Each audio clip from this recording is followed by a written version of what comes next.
it's Moose, and thank you so much for joining me back here. Today we're doing a very long overdue video. My friend here on BookTube named Midsummer and I, that is her BookTube channel name.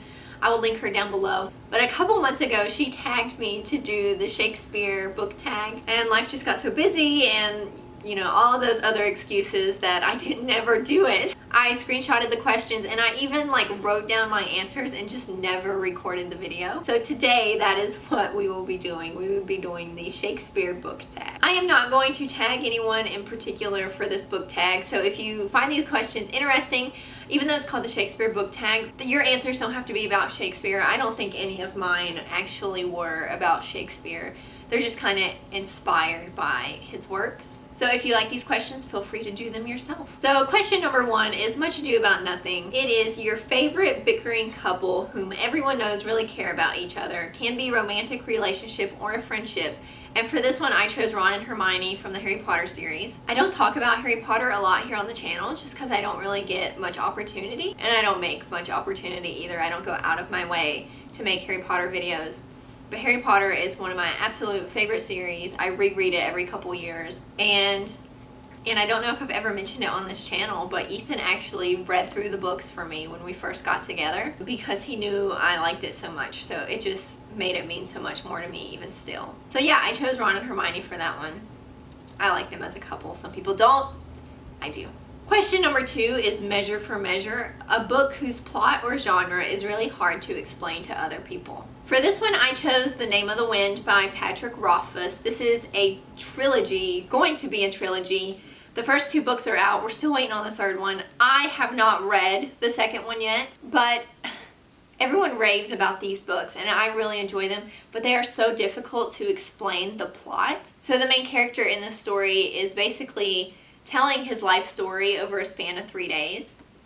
So the first book is his story the first day, the second is supposed to be his story the second day, and then obviously the third book is supposed to be his story the third day. And that's pretty much it. He's just telling his life story to these guys in a bar, but his life story is interesting and there's a lot of twists and turns. But hearing me describe it, you would not think it's interesting, but it really is.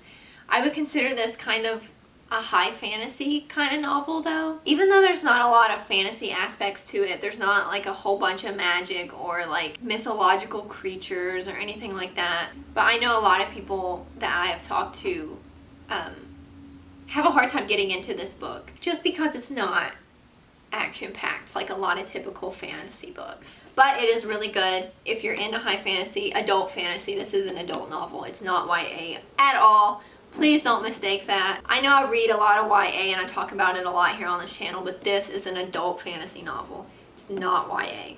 Okay, question number 3 is A Midsummer Night's Dream. Your favorite book featuring fairies or elves? For this one, I chose Lord of the Rings. I thoroughly enjoy that story.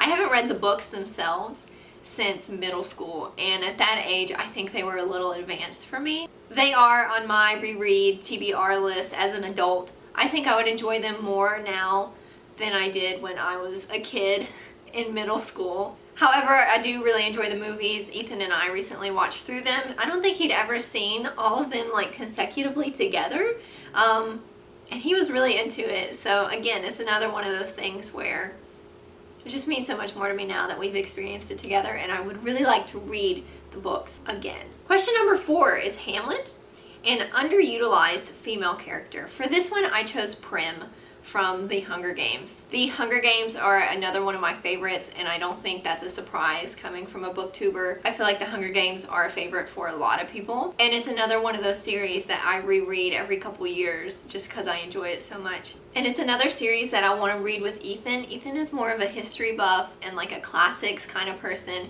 He doesn't really read a lot of fiction books, and especially not YA, which I would definitely consider The Hunger Games to be. But the story itself is so good that I would really want to experience that with him, and he said that he will. You know, once our life calms down a little bit and we have time, he said he'll read them with me. But yeah, Prim. Katniss, of course, is the ultimate female heroine, but Prim had so much potential, especially in the last book. While her character does develop throughout the story of the 3 books, and Suzanne Collins does make an effort to show that she is growing up, especially with her helping, with her being a medic and stuff like that, and some of the more intense scenes. I really felt like Prim could maybe even have her own story at some point. You know, maybe Suzanne Collins could make like a spin-off or something just from Prim's perspective. I don't know, I think that would be interesting to see. Okay, question number 5, we are halfway there. The Sonnets, choose your favorite poem. I am not much of a poetry person at all. If I do read poetry, I typically enjoy ones that tell a story. I'm not that deep, like philosophical, poetic person. That kind of stuff just doesn't do it for me. If you enjoy it, that's fine. I fully support you. It's just not for me. So for my favorite poem, I chose Robert Browning's Childe Roland to the Dark Tower Came. I graduated over the spring with an English degree, and this is one of the poems that I had to read for one of my classes. And I actually wrote a paper on this poem because I thoroughly enjoyed the poem. It was a little different from anything we'd read before. It was more of an epic poem describing this guy's journey to the Dark Tower. And I kind of wrote my paper on like symbolism and metaphors and all that kind of stuff within the poem. And I think I particularly focused on 2 different readings of the poem. So one, he's like, this knight, he could really be coming to like a dark tower. You know, knights usually go to a tower, they save a princess, blah, blah, blah, blah, blah. But I also wrote about how it could be his journey to death just based on some of the stuff in the poem. So if you're into poetry and specifically British literature, definitely check out Robert Browning and definitely check out Childe Roland to the Dark Tower Came. Okay, question number 6, Richard III. I actually have not read that Shakespeare play. I read Richard II and I enjoyed it, but I haven't read Richard III. A protagonist willing to do anything to get what they want. For this question, I chose Jude from The Cruel Prince and The Wicked King. I really enjoyed reading both of those books. I'm excited to read the 3rd one and see how it's concluded. When I first started this series, I did not expect Jude to be as cutthroat as she is. In my eyes, she really is prepared to do whatever it takes to get where she wants to be. And I guess you could put Cardan in this spot as well because he's pretty manipulative.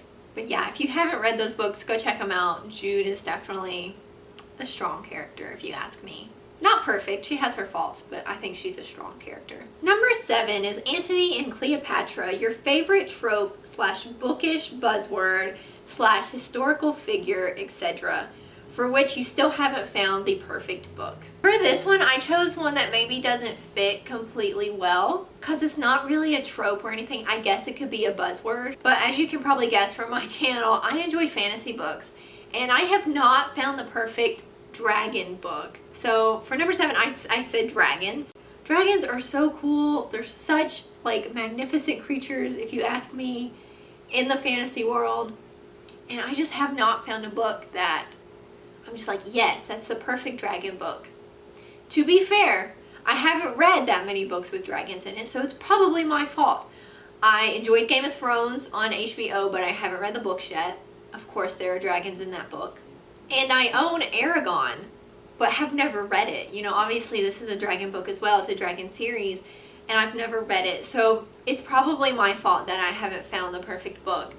But that's what I'm going to say is my answer for right now. Number 8 is Titus Andronicus, a lesser known work by a popular author, one which you want more people to read. For this one, I chose the Becca Cooper series by Tamora Pierce. So here's the series.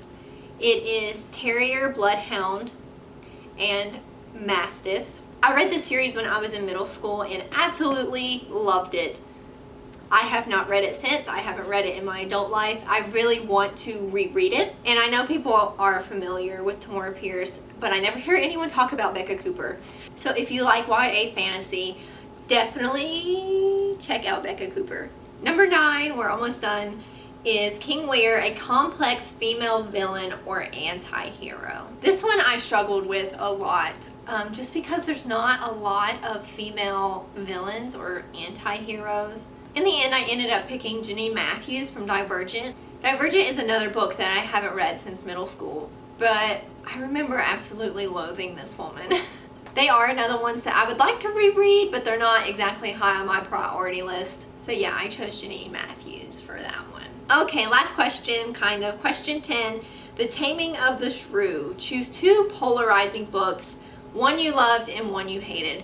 This question is very difficult for me. I don't read a lot of books that I hate. So for this one, I chose 2 recent reads, kind of. I chose Caraval for the one that I absolutely loved. So good, I want to read the rest of the series. To me, it was kind of like a mystery book in a way. I spent the whole book trying to figure out what was happening and stuff like that, which I'm not used to reading, but I thoroughly enjoyed. And then for the book that I didn't care much for, I chose Stalking Jack the Ripper. But this might not be entirely fair because I DNF'd that book. I did not finish it. I didn't even make it halfway through the book before I decided it wasn't for me. I know a lot of people thoroughly enjoy that book and recommend it. And the entire series, actually, that author just came out with the last book within this series. And I know a lot of people swear by them and love them. But I didn't care for Stalking Jack the Ripper. I might like one of the other ones better. Like I say, I don't really hate a lot of books. There's not a lot of books that I don't enjoy. Just because I'm kind of picky in the books that I choose to read anyways. I don't typically pick up a book if I don't think I'll enjoy it. So yeah, Caraval and Stalking Jack the Ripper. And then question 11 is, give me your hands if we be friends. Tag some people, and like I said at the beginning of this video, I'm not really going to tag anybody. If you want to do it, go for it. I really like these questions. As you can see, you don't have to have Shakespeare answers. I absolutely did not. I honestly don't care that much for Shakespeare anyways. I feel like that's like an English major sin, but I don't know. I like some of his tragedies, not Romeo and Juliet. Can't stand that one.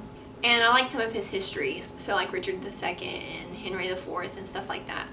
But otherwise, I don't really care much for Shakespeare. But again, your answers do not have to be Shakespeare answers. And these questions made me think. They weren't always easy questions to answer. I really had to like look through my books and think about what I had read in the past and really kind of dig deep as to what my answers would be. It was a lot of fun. So thank you to me, Simone, and I for tagging me. I'm sorry it took me so long to actually do this. And thank you guys so much for watching this video. If you liked it, be sure to subscribe down below, leave a like, comment if you've read any of these books. If you think my answers are wrong or you don't agree with them, that's fine. Let me know. I'm interested to know. So thanks again, guys. We'll be back here next time. See ya! Here's Underbite. I haven't shown her hair in a while, but she got a haircut on Thursday. It's a Monday right now, so she's grunting. But I never hear anyone talk about